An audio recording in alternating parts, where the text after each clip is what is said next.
And Ken owns his own business, and he goes in, does exclusions with wildlife.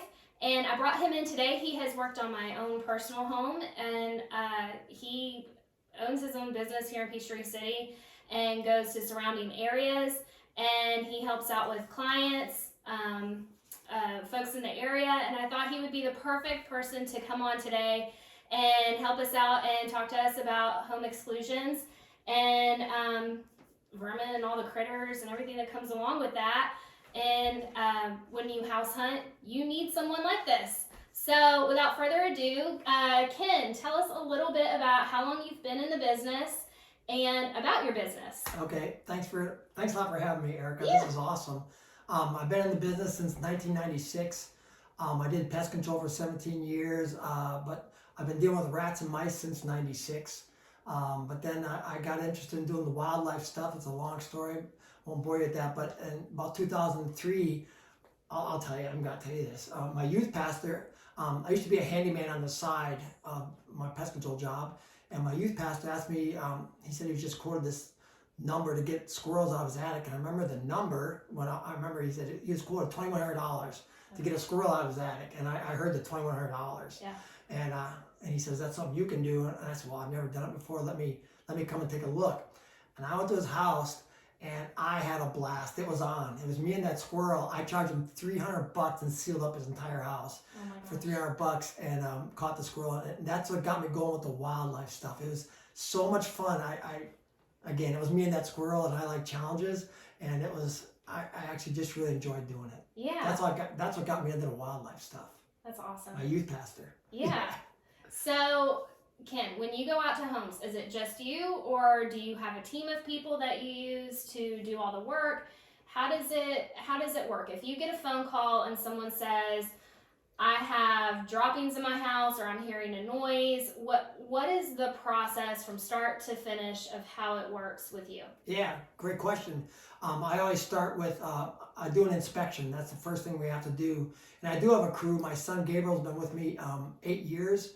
And I have another guy, Kenneth, that's been with me several years. And they do the majority of the work anymore. I mainly do just the inspections and follow-ups and checking traps. And still, I'm busy doing all that kind of stuff. But they're my manpower. They do the majority of the work, and they're really good at what they do. They just have a lot of experience between the two of them. So when a customer calls me up, I'm going to ask a lot of questions. One that I always ask people a lot of questions that they kind of know what, Yeah. But one thing I'm always going to ask customers is how old is your roof? Because roofing codes changed in 2012. A lot of people don't know that. And so in 2012, there's a thing on a house called a builder's gap. If you're to put a ladder on your gutter and lift up the bottom shingle, you can see into the attic. It's called a builder's gap. And in 2012, roofing companies are now required to fix that. However, a lot of roofing companies don't do it. I can just tell you story after story about that. Yeah. But they're required to. And that's a hot spot for rats, mice, and squirrels to get into your house. So that's the first thing I always ask people when they think, what the heck is you need to know about my roof? Well, if that builder's gap exists, I normally have to seal that up if it's depending on the animal. Yeah. So it always starts with an inspection. I'm going to ask a ton of questions like, when do you hear this thing? Is it daytime or nighttime or both? And depending on how they answer me, I can tell what is the animal. I can tell pretty much just by getting answers. If they're being woken up at 2 o'clock in the morning, that tells me it's either going to be rats, mice, or flying squirrels because they're nocturnal. So I narrow it down to that. But I always find droppings in the attic.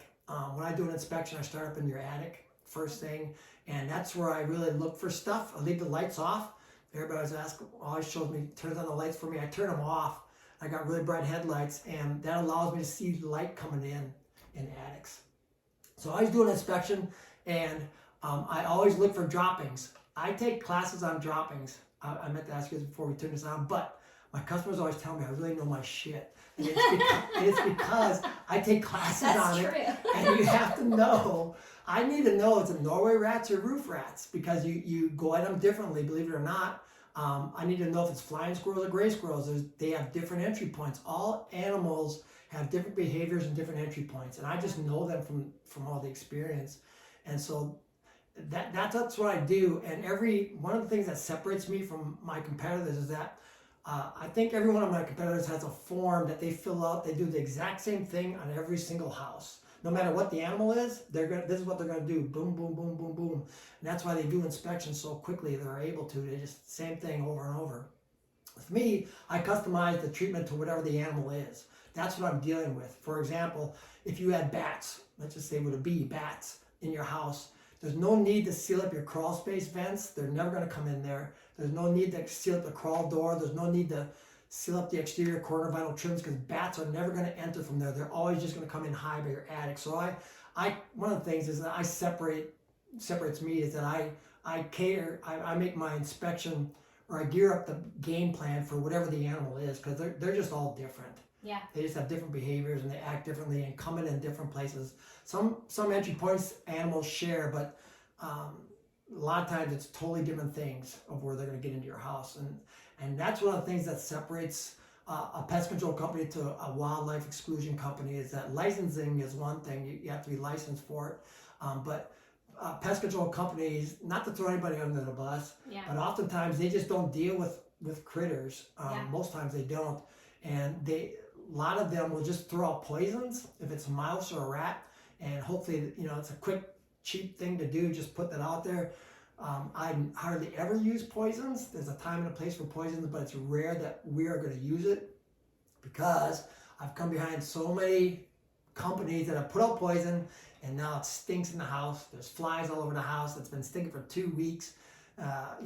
It killed something, Yeah. and now I gotta go try to find it and help them get rid of it. But so for that reason, that's one of the things that separates us, is that we very seldom going to use any poison. And Yeah. then if there's dogs and cats involved, if you have pets, secondary poisoning is a real thing.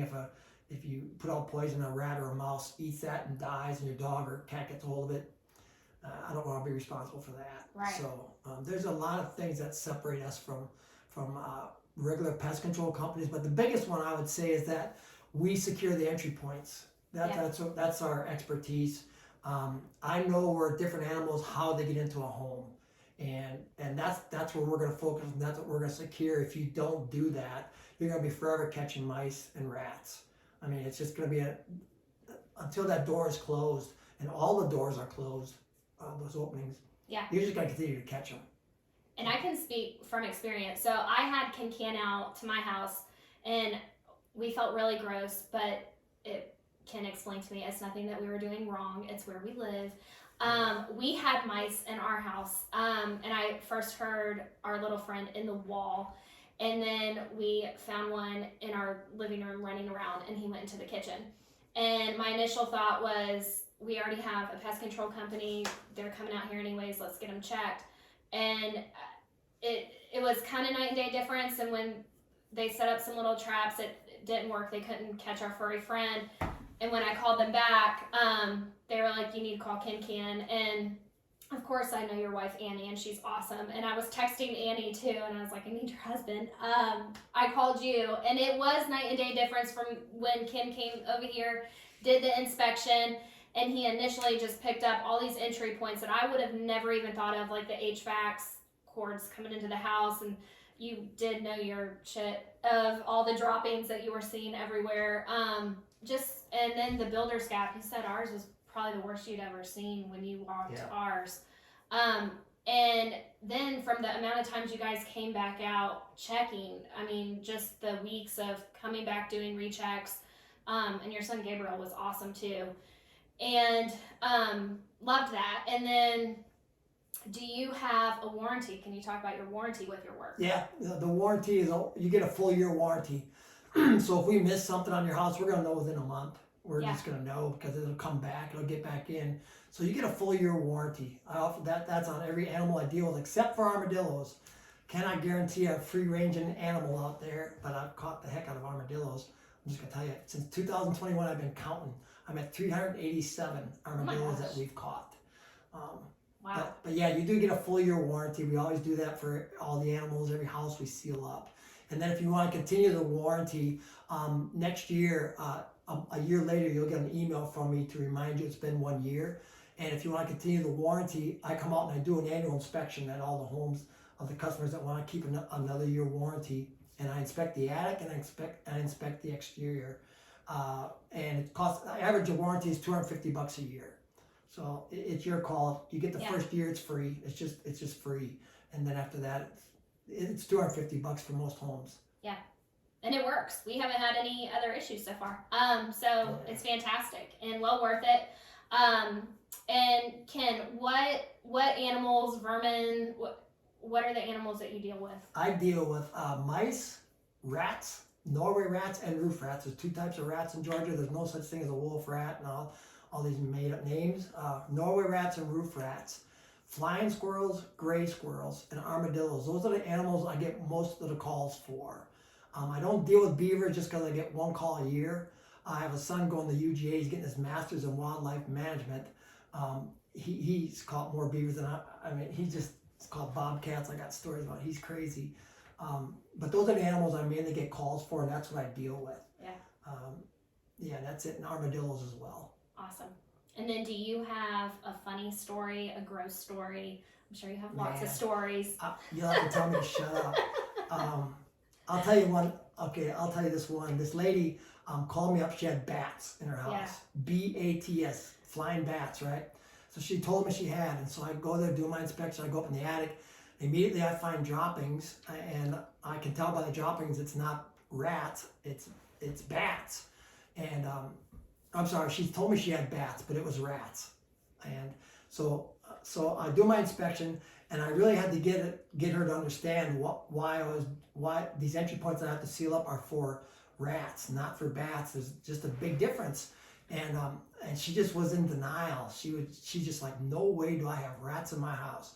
Yeah. And I was talking to her for like a good 5 minutes at the kitchen table. I always take pictures of everything I'm going to explain to you. So when I'm done sitting down with you, you're going to understand all these entry points. Like if I tell you your soffit insets are wide open, you're going to say, what's a soffit inset? I'll show you a picture of that soffit inset on your house. I show tons of pictures. So anyhow, this lady just like, no way, I do not have rats. And finally, I just looked at her and I said, ma'am, those droppings are salty, and that tells me they're Norway rats because they prefer meats. That's all I said to her, and I held a straight face for about 5 seconds. She looked at me, her jaw just opened up. She said, you mean you? And I said, yeah, sometimes that's what I gotta do. And then I lost, and I just started laughing. She thought I ate a dropping. And I started laughing, and her jaw, she's referred me 3 customers because of the salty droppings remark I made to her. I'm never gonna forget that. It was just her look on her face when I told her, sometimes that's what I gotta do. I'm just never gonna forget that. But did you actually? No. I know the difference between a roof rat dropping and a Norway rat dropping. There's a difference, and I just knew as soon as I saw them what I was up against there. But it's just something I did. It was just hilarious. Her face was just really priceless. Funny. Mm-hmm. Priceless. You want to hear a couple more? Really quick? Yeah. One time I was at this lady's house, and I showed her all the pictures of where the squirrels were getting into her house, and she just wanted to see them firsthand in her front yard. So I took her out there, and I'm showing her. I even gave her my binoculars so she could see these big openings, and all of a sudden we hear a growl, a rumph, and a pit bull got out of the neighbor's house across the street and came out the front door. Was coming straight to us, and this lady, without me knowing or hesitating, she jumped on my back. She was on my back, wrapped her legs around me. I have 3 boys, automatically grabbed her legs. And this is all in a split second. And here comes this pit bull just coming right at us. And I'm standing there with this lady on my back. And I turned around. Unfortunately, the owner came and got it before it got to us. He came up to us barking at us, but the owner got him before he got. But this lady, she just didn't hesitate. She was on my back. She was not going to get bit. And after it all happened, I said, man, she apologized. She said, man, I'm so sorry. It was just like a natural instinct. She just jumped on my back. But did you get the work? Did you get the job? Yes. Okay, yeah, well, that's we got good. the job. I would have probably had to turn her around and just let her. It was just an instant reaction. That is so funny. You want to hear another one? Yeah. Okay, I had this lady whose son played for I think he was for the Houston Oilers linebacker, and he was out of town at football camp, and she was staying at the house with a housekeeper. There's 2 ladies in the house, and this lady's about 80 years old, and she's wearing high heels. Important part of the story. Yeah. And they had hardwood floors. So She called the police at 3 a.m. because she heard a large animal in the master bedroom closet. And she said, it's a large animal in there. And so the police came and couldn't find anything at all. So then she called me and I went out there the next day. And as soon as I get in there, she was just scared out of her mind, her and the housekeeper. They wouldn't move from the kitchen. Yeah. They wouldn't move. And she had taken towels and stuffed towels on the 3 doors between them and the master bedroom closet, so that whatever animal it was wasn't going to get out and get them. I mean, and so I start my inspection always up in the attics, and I found a few droppings up there. And I came downstairs, and as I'm walking down to go into the master bedroom closet, she's just yelling nonstop. What is it? What do you see? What's going on? And I hadn't even gotten back to her because I had to stop and remove all these towels that she had wedged under the doors. So I finally get into this master bedroom closet, and it's a really tiny closet, just stuffed full of clothes. Yeah. And I'm looking around, and I saw some droppings around the corner, and I saw a huge hole in the ceiling. As soon as I stepped in there, there's this big hole in the ceiling, and I thought, well, whatever animal it was came in and went right back out there. Yeah. And about that time, she made her way up to me, and I'm standing in the door frame of the door facing the inside of the closet, and she's standing behind me just asking me all these questions. And all of a sudden, I see a brown blur, and something jumps off my head. And that lady pushed me into the closet, and she shut the door. And she took off running down the hallway, and she had hardwood floor, so her high heels were just making this tick, tick, tick, tick, tick noise running down the hallway, screaming bloody murder. And the housekeeper started screaming because she thought some animal was chasing this lady.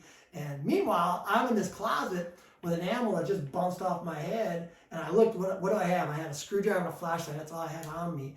And it was a flying squirrel is what it was. Oh my gosh. And so then so I didn't have any traps in my truck for flying squirrels. And so I said, man, I'm gonna go get some traps. I said, do you mind if I kill that thing? And she says, no, you go right ahead and you charge me whatever you want. That's what she said to me. I'm never gonna forget that. That was sounds so like funny. my response to Gabe of no, do whatever you want. Yeah. Then she God. apologized. I said, why'd you lock me in that closet? Because she did. She shut the door. And she apologized for all of that too. But I mean, That reminds me of Christmas Vacation. yeah. Remember when they're all like running through the house and it's the squirrel that's like trying to get them? Yeah, I've been locked in crawl spaces. I've been underneath homes doing inspection, and the people forget I'm down there because inspections take me an hour and a half. Yeah. And that's one thing that's going to separate me from my competitors is they're there for normally not very long at all. Yeah. Fill out their form and away they go. Mine are an hour and a half, and that's why I do charge for my inspections. I charge $95. And there's a big difference between a free inspection and my inspection. I put my heart and soul into every inspection I do because I really care, and I don't want to miss anything. And it takes a good hour and a half for every inspection. Yeah. But yeah, I was in a crawl space and the guy forgot I was down there. I heard the door slam. I'm way on the other end of the crawl space with my respirator, so you can't really yell loud. And I saw him through the crawl vent. I saw him drive away, and I was like, what just happened here? So I had to kick the door open to get out of that one. Oh gosh. Wow. Yeah. Holy smokes. It's always interesting, isn't it? It is, and that's why I love it. It says Yeah. it on our vehicles. We love what we do, and we are into this stuff. This is what we're supposed to be doing. Yeah. I'll just tell you one thing. I have a Batman suit, full Batman suit, and when my customers have bats and they have little kids, I'll wear that to the house, and it is so much fun. It is just a blast. On my van, I got speakers on the bottom of my van that play the original Batman theme song, and I'll have that going when I pull up. And it's just really, really fun. I love that. Yeah. And that definitely shows a lot of heart, a lot of differentiation of you versus others, and I love it. And you're awesome at what you do, and I highly recommend Ken if you have any needs for any wildlife, and he's worth every penny of it, and he's an expert. So thanks so much for tuning in with We're All Home Editions and for this week's episode. And this is Ken Can. If you have any needs in the area with your home or just want an inspection, this is your guy. So thanks so much. See you soon. All right. Thanks for having me.